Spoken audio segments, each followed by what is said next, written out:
안녕하세요. 오늘도 사연 살롱을 찾아주셔서 감사합니다. 이혼 후 제2의 인생을 살고 있는 40대 여성이에요. 한때는 이혼하면 세상이 무너지는 줄 알았던 때가 있었어요. 이혼을 하면 인생의 실패자가 되는 줄 알았거든요. 하지만 지나고 보니 그게 얼마나 어리석은 생각인지 뼈저리게 느끼게 되네요. 잘 살던 집이 망하면 막내가 고생이고 못 살다가 살림이 피면 첫째가 고생이라고 하잖아요. 저는 후자의 경우예요. 저희 남매는 7살 차이가 나요. 엄마가 저를 낳으실 때 임신 중독으로 고생을 엄청 하셔서 아빠가 내 인생에 둘째는 없다라고 못 박으셨으니까요. 하지만 모든 일이 그렇듯 아이가 생기는 걸 인간의 힘으로 어쩔 도리가 있나요? 엄마는 동생을 임신한 지 5개월이 넘어서야 임신 사실을 알게 되셨고 결국 둘째를 낳게 되셨어요. 다행히 저를 낳을 때와는 달리 동생을 낳으실 때는 별 탈 없이 순산을 하셔서 그나마 다행이었죠. 그래서 저와 동생은 나이 차이가 많이 나요. 맞벌이를 하시는 부모님 때문에 동생은 주로 제가 돌봐야 했어요. 친구들이랑 밖에서 고무줄 놀이도 하고 싶고 숨바꼭질도 하고 싶을 나이에 좁은 등바닥에 동생을 업고 엄마 놀이를 해야 했죠. 하지만 그것도 나름대로 좋았어요. 동생이 너무도 사랑스럽고 귀여웠거든요. 제가 방과 후에 늘 집에서 동생과 지내는 걸 아는 친구들은 저희 집에 놀러와 저와 함께 동생과 놀아주곤 했어요. 그래서 저랑 오렌지기 친구들은 다들 한 번씩 제 동생 똥기저귀를 갈아본 경험이 있을 정도예요. 지금도 제 친구들은 결혼해서 2아이의 아빠가 된 제 남동생을 보고 이런 소리를 해요. 똥기저귀 차고 돌아다니던 재혁이가 아빠가 되다니 감격스러워서 눈물이 다 날라 그런다. 내가 너 업어 키운 거 기억나? 그땐 참 조그맣고 귀여웠는데 지금은 좀 징그럽다 얘. 그럴 때면 동생은 언제적 얘기를 하냐고 인상을 찌푸리지만 그러면서도 누나 친구들 일이라면 발 뻗고 나서서 돕는 걸 보면 지도 고마운 마음을 간직하는 것 같습니다. 형편이 어려웠던 우리 집은 제가 고등학교에 들어가던 무렵부터 나아지기 시작했어요. 부모님이 전세 보증금과 빚까지 얻어 열었던 가게가 불처럼 일어나서 2년도 안 돼서 빚도 갚고 전에 살던 전셋집보다 훨씬 넓은 집으로 이사도 갈 수 있었어요. 덕분에 제 인생에는 많은 변화가 있었죠. 그중 가장 큰 변화는 제가 대학에 가게 됐다는 거예요. 우리 집 형편을 잘 아는 터라 대학 갈 엄두도 내지 않았던 저로서는 솔직히 기쁨 반 걱정 반이었어요. 핑계라면 핑계일 수 있는데 그동안 집안 사정 때문에 학원이나 거예를 받아보지 못했던 터라 솔직히 성적은 그렇게 좋았다고 할 수 없었거든요. 대학에 가게 될 줄 알았으면 어떻게든 내신 성적을 올려두는 건데 후회가 쓰나미처럼 몰려왔어요. 그래도 고3 때 바짝 공부를 한 덕에 인서울 전문대 비서학과에 들어갈 수 있었어요. 남들이 보기에는 고작 전문대일지는 몰라도 저한테는 기적과도 같았어요. 아예 포기하고 있던 삶에 작은 빛이 들어온 기분이었거든요. 하지만 대학을 졸업하고 취업을 준비하면서 왜 사람들이 죽어라 공부해서 인서울 4년제 대학에 들어가려고 하는지 몸소 느낄 수 있더라고요. 한마디로 전문대 출신은 변변한 회사에 이력서도 낼 수 없었어요. 어떻게 낸다 해도 서류 전형에서 깔끔하게 떨어질 뿐이었죠. 그러다 마냥 손 놓고 기다릴 수만은 없어서 유명 체인 패밀리 레스토랑에서 서빙을 시작했어요. 처음에는 취업이 될 때까지 잠깐만 해야겠다고 생각했는데 함께 일하는 동료들도 마음에 들고 일도 그리 힘들지 않아서 1년을 훌쩍 넘겨버렸어요. 그랬더니 점장님이 본사에서 정직원 채용 공고가 내려왔다며 지원해보지 않겠냐고 하시더라고요. 비록 제 전공과는 전혀 다른 선택이지만 미국발 금융위기로 다들 취업이 어려운 판에 어디든 정직원 채용만 될 수 있다면 더 바랄 게 없었어요. 처음엔 되면 좋고 안 돼도 그만이라는 식으로 정직원 채용에 지원을 했는데 막상 합격자 발표를 앞두고 나니 일이 손에 안 잡히고 체한 것처럼 답답하더라고요. 그러다 점장님을 통해 합격 소식을 전해 듣고 나서야 속이 뻥 뚫리는 것처럼 시원해졌어요. 아르바이트생으로 일하던 직장에서 정직원으로 일하게 됐지만 업무적으로는 크게 달라진 게 없었어요. 달라진 게 있다면 제가 연애를 시작했다는 것 정도였죠. 직장 동료는 아니고 저희 매장 런치타임 시간에 자주 오는 손님인데 우연히 극장에서 마주치게 된 거예요. 그날 저는 친구랑 막 개봉하는 영화를 보기로 했는데 그날따라 차가 안 막혀서 40분이나 일찍 도착을 하게 되었어요. 그런데 약속 장소에 도착하자마자 친구가 일이 생겼다며 약속을 취소하자고 하는 거 있죠. 일찍 도착한 김에 미리 영화표까지 예매를 해둔 터라 난감했는데 그때 가게 단골 손님이랑 우연히 마주치게 된 거예요. 평소 보고 싶었던 영화가 개봉했길래 일행이 없음에도 혼자 나왔다고 하더군요. 마침 제가 예매한 그 영화였죠. 어차피 표도 남는 김에 같이 보기로 했고 답례로 저녁을 사주겠다고 해서 데이트 아닌 데이트를 하게 되었어요.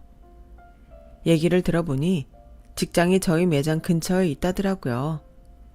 근처에 딱히 먹을 만한 데가 없어서 동료들과 저희 매장 런치타임을 자주 이용한다고요. 사실 전 한식파예요. 그래도 어떡해요. 일개 사원 나부랭이가 선배들한테 나 먹고 싶은 거 먹자고 할 수도 없고 직장인에 비해줘. 그 말을 듣는데 솔직히 뜨끔했어요. 저는 그 손님이 저한테 관심이 있어서 자주 우리 매장을 찾는 줄 알았거든요. 매장에서 마주칠 때마다 저한테만 유독 환하게 웃어주는 것도 그렇고 종종 막대사탕이나 초콜릿 같은 것도 주고 가곤 했거든요. 그런데 단순히 직장이 가까워서라니 밥을 먹는 내내 얼굴이 화끈거렸어요. 비록 제가 김칫국을 먼저 마시긴 했지만 결과적으로는 떡도 먹게 된 셈이었어요. 그날 이후로 많이 가까워진 우리는 얼마 뒤에 사귀게 되었거든요. 한식을 좋아하는 남자친구를 위해 저는 엄마 몰래 밑반찬이며 김치 등을 싸다 나르기 시작했어요. 하지만 꼬리가 길면 밟힌다고 엄마한테 딱 걸리고 만 거예요. 쥐새끼처럼 냉장고에서 반찬 훔치지 말고 가게로 한번 데려와. 식어 빠진 밑반찬 말고 제대로 솜씨 발휘해서 먹여줄 테니까. 어차피 들킨 거 이참에 공개 연애하고 떳떳하게 만나자 싶어서 얼마 뒤 부모님이 운영하시는 한정식집에 남자친구를 데리고 갔어요. 딸의 남자친구를 보는 엄마는 마치 미래의 사위를 만난 것처럼 극진히 대하셨어요. 하지만 아빠는 달랐죠. 마치 당신 딸을 훔치러 온 도둑놈 보듯 못마땅한 표정으로 남자친구를 대하셨어요. 어쩌면 그때 이미 아빠는 제 남편의 됨됨이를 알아보셨는지도 모르겠네요. 자기 부모님 가게 말이야. 맛집으로 유명한가 봐. 우리가 잠깐 가 있는 동안에도 손님이 끊이질 않는 걸 보니까. 한정식은 단가가 비싸서 그 정도로 손님이 들 정도면 한 달 수입도 꽤 되시겠는걸? 이야, 내 여친 은근 있는 집 자식이었네. 있는 집은 무슨, 우리 집 살만해진 거 몇 년 안 돼. 나 고2 때까지도 우리 집 정말 어려웠어. 그러다 부모님이 새로 시작한 식당이 잘 돼서 지금처럼 살게 된 거야. 그동안 우리 부모님이 고생이 많으셨지. 그럼 나중에 식당은 누가 물려받는 거야? 같은 요식업에 있으니까 자기가 물려받는 거지? 그거야 모르지. 내 동생이 진로를 어떻게 결정할지 모르니까. 난 지금 다니는 회사에 만족해. 딱히 부모님 가게에 욕심 없어. 그때는 남편이 왜 그렇게 내 부모님 가게에 관심이 많은 건지 잘 몰랐어요. 남편이 얼마나 돈에 연연하는 인간인지 몰랐으니까요. 그저 여자친구네 가게니까 신경을 써주는구나 할 뿐이었죠. 눈에 콩깍지가 씌이면 진실을 보는 눈도 흐려진다고 저는 제 남편이 내 인생 최고의 선택이 될 거라 믿었어요. 그래서 결혼까지 감행하게 되었죠. 왜 결혼하고 확 변하는 배우자들 있잖아요. 제 남편이 그랬어요. 결혼 전에는 몰랐는데 엄청 돈에 민감하더라고요. 좋게 말하면 절약정신이 투철한 거고 나쁘게 말하면 지질이 궁상을 떠는 타입이었죠. 결혼하고 반년쯤 됐을 때였어요. 당시 동생은 군입대를 앞두고 휴학을 한 뒤 극장에서 아르바이트를 하고 있었어요. 부모님한테 충분한 지원을 받을 수 있음에도 자기 용돈은 직접 벌어 쓰겠다고 그러는 거였죠. 그런 동생이 기특하기도 하고 안쓰럽기도 했던 저는 남동생과 남동생이랑 함께 극장에서 알바를 하는 친구들을 제가 일하는 매장으로 불렀어요. 밥 한 끼 사주고 싶었거든요. 덩치 큰 사내 녀석들이라 그런지 스테이크에 사이드 메뉴까지 잔뜩 시켜주었는데도 순식간에 해치우더라고요. 예상보다 돈은 많이 깨졌지만 동생들이랑 차이가 많이 나서 그런가 녀석들이 잘 먹는 모습을 보니 돈 생각은커녕 마냥 기분이 좋더라고요. 그런데 후식을 먹던 동생 친구 하나가 대뜸 그러는 거예요.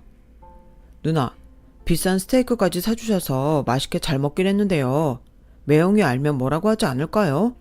매형 구두쇠잖아요. 영화도 우리 일하는 극장에 와서 매번 공짜로 보고 가시던데. 그게 무슨 소리니? 재혁아, 네 매형이 너 일하는 극장에 다녀갔어? 근처에 일이 있다고 잠깐 들렀더라고. 얌마, 넌 왜 쓸데없는 소리라고 그래? 왜? 그냥 누나한테 말씀드려. 누나, 재혁이 이 자식이 말 안 한 모양인데요. 솔직히 매형이 좀 너무 심한 것 같아요. 저희가 극장에서 일하긴 하지만 그렇다고 공짜로 영화를 보여드릴 여력은 없거든요. 그럴 짬도 안 되고요. 근데 매형이 툭 하면 극장에 와서 재혁이 이름 대고 공짜 영화를 보고 가신다니까요. 혼자만 오면 말도 안 해요. 여동생이 부모님까지 모셔오는 것도 모자라서 저번에는 직장 동료들까지 데리고 와서는 공짜로 보고 가셨어요. 그거 매번 재혁이가 대신 결제하는데 정말 몰라서 그러는지 알면서도 그러는지 해도 너무해요. 동생 친구로부터 그런 얘기를 들으니 창피해서 쥐구멍이라도 숨고 싶은 심정이었어요. 동생은 그런 게 아니라며 신경 쓰지 말라고 하는데 제가 제 남편을 모르나요? 이놈의 인간이 이러는 거 처음 아니었거든요. 저랑 연애를 할 때도 툭 하면 우리 매장 할인권이랑 공짜 음료권 같은 걸 저한테 얻어가곤 했으니까요. 한식을 좋아하면서도 스테이크 전문점인 저희 매장에 뻔질나게 왔던 것도 회사 선배들한테 점심을 얻어먹으려고 따라다니느라 그랬던 거였어요. 그러다 한 번씩 자기가 써야 하는 때면 저한테 받은 할인권이랑 음료권을 사용해서 최소 금액으로 결제를 하곤 했죠. 저희 매장에선 우리가 사귀는 걸 다 아는데도 매번 할인권에 무료 쿠폰을 써대니까 솔직히 뒷말이 많았어요. 별것도 아닌 돈 몇 푼 때문에 제가 다 눈치가 보이더라고요. 그래서 그러지 말라고 몇 번 말을 했더니 글쎄 뭐라고 했는지 아세요? 100% 쿠폰만 쓰는 것도 아니고 내 돈도 쓰는데 왜 남의 눈치를 봐? 어떻게 눈치를 안 봐? 여기는 내 직장인데. 자기가 내 입장이라면 안 그렇겠어? 그깟 거 얼마나 한다고 매번 쪼잔하게 굴어? 그렇게 돈이 아까우면 차라리 그 돈 내가 내줄게. 그러니까 앞으로는 우리 매장에서 쿠폰 쓰지 마. 야, 신재영, 너 무슨 말을 그렇게 하냐? 쪼잔하다니. 내가 나 좋자고 이러는 줄 알아? 한 푼이라도 빨리 모아야 우리 결혼할 때 번듯한 집 한 칸이라도 마련할 거 아냐. 내 딴엔 우리 미래를 위해서 노력하는 건데 넌 어떻게 내 마음도 몰라주고 그런 소리를 해. 정말 실망이다. 우리의 미래를 위해 한다는 남편의 말을 철석같이 믿은 저는 이후로 남편의 짠돌이 행동을 비난할 수 없었어요. 그때 제대로 싹을 잘라놓지 못한 게 지금까지 이어지게 된 거죠. 그날 밤 저는 남편한테 앞으로 내 동생이 일하는 극장에 가지 말라고 했어요. 당신 동생이라면 그러겠어? 어린 게 부모 도움 안 받고 지 손으로 벌어서 등록금 만들겠다는데 도와주지는 못할 망정 어떻게 그 돈을 삥을 뜯냐? 야, 내가 양아치냐? 삥을 뜯게. 난 처남이 대신 결제하는 거 몰랐어. 알았으면 내가 그랬겠냐? 당신은 알았어도 그럴 인간이야. 내가 당신을 몰라? 내 동생 돈으로 영화 보면서 아가씨랑 시어머니, 게다가 직장 동료들까지 모르고 왔다며. 뻔하지. 매번 당신이 얻어먹다가 한턱 쏴야 될 차례가 되니까 돈 안 들이고 해결하려고 찾아간 거잖아. 암튼 더는 안 돼. 지금까지 내 동생한테 삥 뜯은 영화값 다 물어내고 앞으로 밥을 먹든 영화를 보든 당신 돈으로 해결해. 저는 남편한테 영화표 값을 받아서 남동생 계좌로 붙여주었어요. 그리곤 남편을 시켜 앞으로는 이런 일 없을 거라고 동생한테 사과하도록 시켰어요. 그리고 한참 동안 남편의 짠돌이 행동은 잠잠해졌어요. 하지만 사람이 그리 쉽게 변하나요? 차라리 똥개가 똥을 끊는 게 빠르죠. 몇 년 잠잠한 줄 알았던 남편의 나쁜 행동은 그동안 제가 몰랐던 거지 여전히 지속되고 있었더라고요. 한때 가게 증축까지 할 정도로 장사가 잘 되던 부모님 식당은 근처에 있던 기관이 지방으로 이전을 하면서 매출이 확 줄기 시작했어요. 기관 관련 사람들이 올려주는 매출이 전체 매출의 40%가량이 됐던 탓에 부모님 가게는 타격이 엄청났죠. 저는 출가해서 따로 살고 있어서 정확한 사정은 몰랐는데 증축하면서 은행 대출을 받은 것 때문에 많이 힘들었던 모양이에요. 매출은 줄고 빚은 늘고 매달 고정적으로 나가야 하는 인건비에 은행 이자까지, 그걸 또 갚느라 집을 담보로 빚을 지고 또 갚느라 허덕이고, 이런 악순환을 몇 년 지속하면서 가사는 많이 기울게 되었어요. 모르는 사람이 보기에는 집도 있고 그 큰 가게도 있는데 웬 엄살이냐고 하겠지만 속빈 강정이나 다름없는 상태였던 거죠.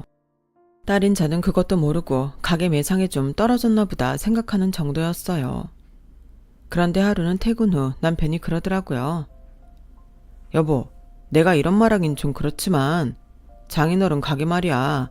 전만 못한 것 같아. 먹는 장사는 자고로 싱싱한 재료가 기본인데 오늘 가보니까 영 아니더라고. 이번뿐만이 아니야. 어떻게 된 게 점점 엉망이야. 이러다가 손님 다 끊기겠어. 당신이 장모님께 얘기 좀 해. 반찬에 신경 좀 쓰라고. 그리고 일하는 사람 좀 더 쓰시라고 해. 배를 눌러도 한참 지나서야 온다니까. 서빙 아줌마 말로는 일손이 부족해서 그런다는데 그게 말이 돼? 인당 얼마짜리 한정식인데 일손이 딸리면 인력을 더 투입해야지. 그걸 손님한테 떠넘기면 곤란하지. 암튼 이런 식이면 문 닫는 건 시간 문제야. 그래? 안 그래도 저번에 갔을 때 자주 보던 식당 직원들이 안 보여서 이상했는데 가게 장사가 그렇게 안 되나? 근데 자기야, 자기는 어떻게 시시콜콜하게 우리 가게에 대해 잘 알아? 꼭 아빠 가게에 출근 도장 찍는 사람처럼? 제 말에 남편은 뜨끔했는지 괜히 말을 돌리며 욕실로 들어가려고 했어요. 혹시 또 우리 가게에서 사람들 끌고 가서 공짜밥 먹는 거 아니야? 말해봐, 그런 거냐고.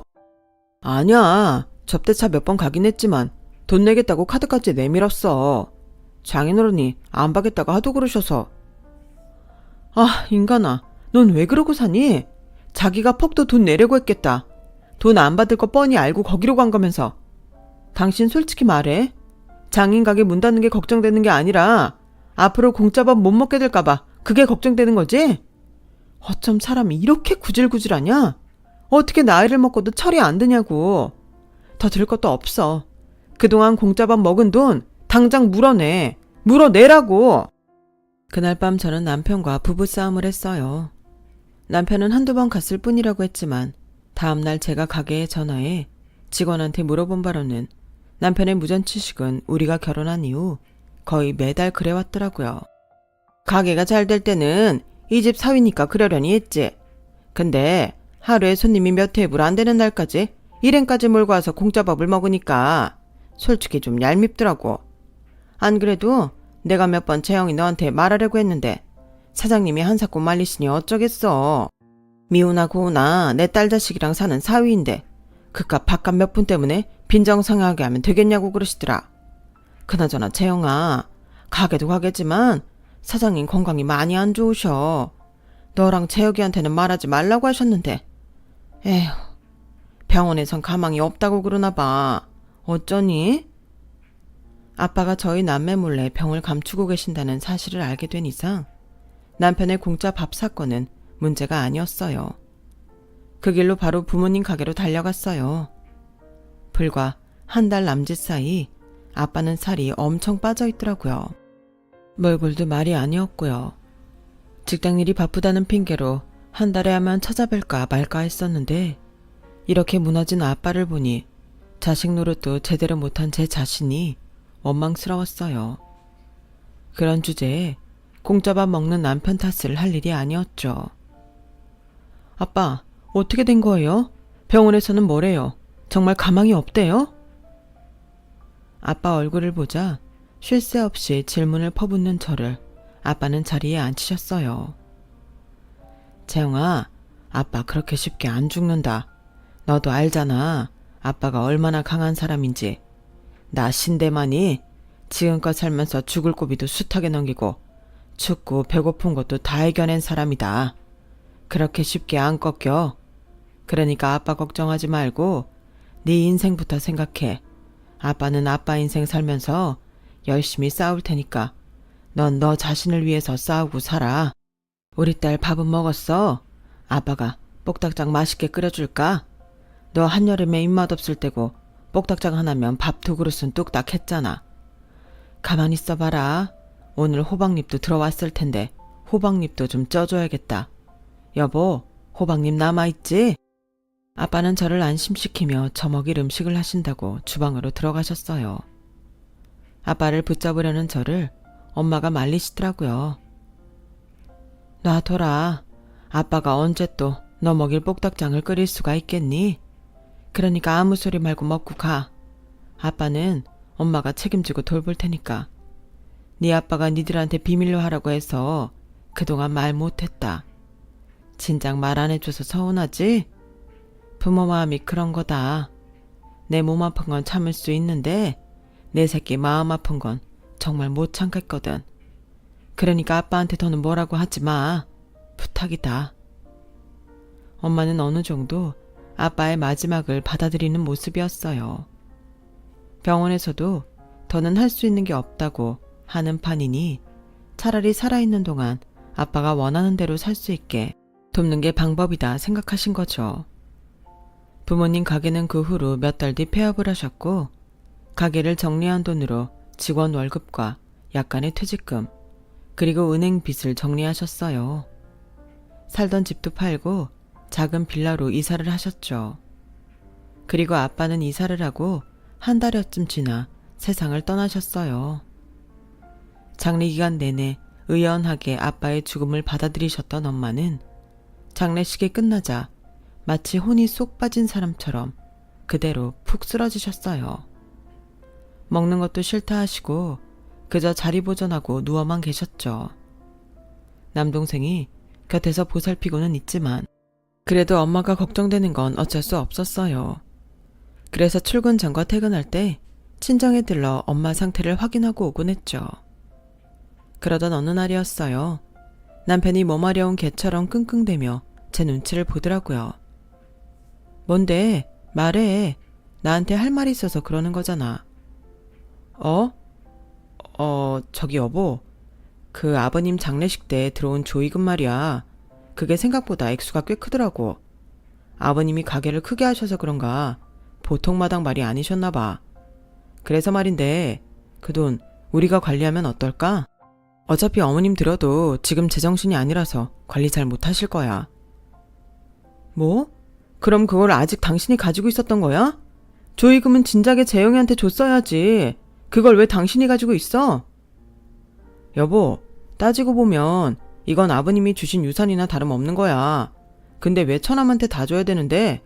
여긴 당신 목도 있는 거라고. 그래, 당신이 정 그렇게 나온다면 딱 절반만 내가 굴려볼게. 처남한테 반 보내고 나머지 반은 내가 제대로 불려줄 테니까 당신은 나만 믿어. 믿긴 뭘 믿어. 장례식 치를 때 당신이 뭐 한 게 있다고. 장례식장에서 물품 중간 결제할 때마다 당신이 어떻게 했는지 잊었어? 매번 상주짜리 시키는 내 동생 데려다가 돈 내게 했잖아. 그거 먼저 결제해주고 나중에 받으면 될걸. 자기 주머니에서 돈 나가는 거 싫어서 울다 지쳐 잠든 내 동생 깨워서 기어이 결제하게 했잖아. 그런 사람이 내 아빠 조의금은 탐나니? 그럼 내가 한 가지 알려줄까? 우리 아빠 앞으로 빚이 1억이나 있대. 금융권 대출금이 아니라서 그간 모르고 있었는데 장례식장에 아빠 고향 친구분이 오셔서 차용증 보여주시더라. 뭐? 그런 걸 왜 이제 말해? 그래서 당신이 갚겠다고 했어? 그 빚 떠안겠다고 했냐고. 재혁이가 빚은 자기가 책임지고 갚겠다고 하긴 했지만 어떻게 그래? 아직 결혼도 안 한 애한테 부모님 빚만 안겨줄 순 없잖아. 당신한텐 피해 안 가게 내가 따로 벌어서 갚을 테니까 걱정하지 마. 어떻게 걱정을 안 하냐? 피 같은 우리 집 돈이 들어갈 판인데. 너 잘 들어. 신재영 넌 출가 외인이야. 그러니까 당장 유산 상속 포기하고 친정이랑 연 끊어. 지금은 내 말이 야속하게 될지 모르겠지만 나중엔 나한테 고맙다고 절하게 될 거다. 1억? 야, 조의금이 4천이나 들어왔다고 좋아했더니 이건 빚 가면 완전 마이너스잖아. 내가 조의금은 바로 천안 계좌로 보낼 테니까 당신은 앞으로 친정 일에 신경 끊어. 까딱하다간 당신 친정 때문에 우리까지 생돈 날릴 판이니까. 에이씨, 괜히 좋다 말았네. 장인 조의금 생겼다고 좋아했던 남편은 빚 얘기를 듣자마자 돌변해선 처가와 연을 끊겠다고 했어요. 아무리 자기 아버지가 아니라지만 장인의 죽음에는 일말의 동정도 아픔도 없어 보이더군요. 그런데 제가 남편한테 하지 않은 얘기가 있었어요. 아빠한테 빚이 1억이 있는 건 사실이지만 그 1억을 빌리면서 담보로 넣은 땅이 있다는 건 알리지 않았거든요. 당시 가게 사정이 안 좋아서 아빠는 시골에 사주었던 땅을 담보로 친구분한테 돈을 빌렸던 모양이었어요. 당장 땅을 내놔도 규모가 커서 사겠다는 작자도 안 나서는 데다 가지고 있으면 값이 한참 오를 땅을 헐값에 팔기 싫어서 그러셨던 거죠. 아빠 친구분은 친구 사이에 무슨 담보를 거냐고 거절하셨지만 아빠는 잘못되면 재수씨 얼굴을 어떻게 보냐며 빌린 돈보다는 10배 더 비싼 땅을 담보로 거신 거였어요. 그 덕분에 친구분 댁에서도 별 말이 없었던 거고요. 그러니 남편 말대로 아빠 유산을 포기하면 빚은 사라지는 거지만 땅도 날아가 버리는 거였죠. 남편이 알면 기겁을 하겠지만 그 인간이 내 아빠 땅을 유산으로 받게 됐다고 신나하는 꼴은 못 보겠어서 끝까지 입을 다물었어요. 그런데 이 인간이 더는 내 친정에서 빼먹을 게 없다고 판단했는지 휴대폰에 저장돼 있던 우리 엄마 전화번호랑 내 동생 번호까지 차단을 했던 모양이에요. 엄마가 김서방이랑 통화가 안 된다고 저한테 전화했더라고요. 그래서 남편한테 물었더니 그러는 거예요. 당연히 차단했지. 당신도 차단해. 빚 있는 처가는 등지고 사는 게 최선이라니까. 혹시나 해서 하는 말인데 앞으로도 내 허락 없이는 10원짜리 동전 하나도 처가에 주지 마. 불쌍하다고 상대해주다 보면 우리 집 안방까지 치고 들어올 테니까. 빚에 쪼들리다 보면 사람이 양심이고 뭐고 없어지거든. 지금이야 장모님이랑 처남이 면목 없어서라도 우리한테 들러붙지 않겠지만 사람 일 모르는 거야. 에이씨, 혹시 우리 회사까지 찾아오면 어쩌지? 회사 로비에 말을 해둬야 하나? 이건 접근 금지 명령 같은 건 못 받나? 조의금 빼고 남은 빚 6천에 저리도 벌벌 떨며 매정하게 구는 남편을 보니 없던 정도 뚝 떨어져 버렸어요. 인간아, 네가 그동안 우리 집에서 해먹은 게 얼마니?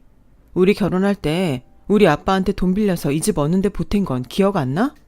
따지고 보면 너도 우리 아빠한테 채무자인 셈이잖아. 그뿐이니? 네 여동생 결혼할 때 혼수비 부족하다고 나 몰래 우리 엄마한테 돈 꺼다 쓴 거 기억하지? 그거 안 갚으려고 네가 한동안 우리 집 발길 끊었었잖아. 나중에 엄마한테 그 얘기 듣고 내가 그 돈 갚아줬어. 너 그 돈 왜 안 갚는 건데? 네 돈은 네 돈이면서 왜 내 돈도 네 돈처럼 쓰는 거냐고. 야, 그러니까 그 돈을 네가 왜 갚아? 장모님이 안 갚아도 된다고 하신 건데 네가 괜한 돈 써놓고 이제 와서 나보고 갚으라 그러면 안 되지. 왜 안 갚아도 돼? 우리 엄마 돈을 네 동생한테 쓴 건데 왜 안 갚아도 되냐고. 니네 집에 쓰는 돈은 안 아까우면서 우리 아빠 빚은 그렇게 무섭니? 장모 전화번호까지 차단할 정도로 그렇게 무서웠어? 남이라도 이렇게는 안 해. 단물 다 빼먹고 이렇게 팽하진 않는다고. 이런 인간을 남편이라고 믿고 살았다니 내가 미친년이다. 그래, 내 친정 식구들 차단하는 마당에 언제든 마누라라고 차단 못하겠니? 내가 그 꼴을 보느니 차라리 지금 헤어지는 게 낫겠다. 우리 헤어져. 너처럼 미기적이고 돈 앞에서 구질구질한 쫌생이랑은 더는 못 살겠으니까. 애 안 생긴다고 그렇게 걱정을 했는데 헤어지자고 마음먹으니까 너랑 사이에 애가 없는 게 이렇게 다행스럽다. 그렇게 저는 남편과 이혼을 했어요. 이혼녀가 되는 게 겁이 나서 그동안 꾹 참고 살았었는데 막상 이혼을 하고 나니 괜한 걱정을 했다 싶더라고요. 이혼을 하면서 신혼집을 장만할 때 저희 아빠가 해주셨던 돈이랑 공동재산을 나눈 돈으로 아빠 친구분한테 빚진 돈을 갚았어요. 그리곤 친정에 들어가 살게 되었죠. 그리고 몇 년 뒤 저는 퇴사를 하고 동생과 함께 가게를 차렸어요. 아빠가 남겨주신 시골 땅을 꽤 높은 값에 팔아서 작은 건물을 샀는데 1, 2층은 식당으로 쓰고 3층은 동생네 부부가, 4층은 엄마랑 제가 살고 있어요. 요식업계에서 일했던 경험과 엄마의 손맛과 운영 노하우 덕분에 가게는 무사히 돌아가고 있어요. 예전에 부모님이 한정식집을 하실 때처럼 엄청나게 돈을 벌어들이지는 못하지만 직장 생활을 하던 때보다는 수입이 몇 배 늘었으니 후회는 없어요. 아, 제 전남편이요. 언젠가 저희 가게로 찾아왔더라고요. 지인을 통해 제가 건물을 샀다는 소식을 듣고는 어떻게 콩고물이 안 떨어질까 하고 온 거였죠. 시종일관 울상을 하는 걸 보니 이혼 안 했으면 이게 다 내 건데 이런 생각을 하는 것 같더라고요. 주변에 베풀고 사는 사람한테는 언제고 보답이 오지만 칼같이 자기 이득만 취하고 사는 사람들한테는 얄짤없는 게 세상 이치라는 걸 전 남편도 좀 깨달았으면 좋겠네요. 그래야 좀 베풀고 살 거 아니겠어요? 뭐 남남이 된 마당에 그러거나 말거나지만요. 저는 더 마음 곱게 쓰며 살아보려 합니다. 지금까지 제 사연을 들어주셔서 감사합니다. 건강이 최고죠.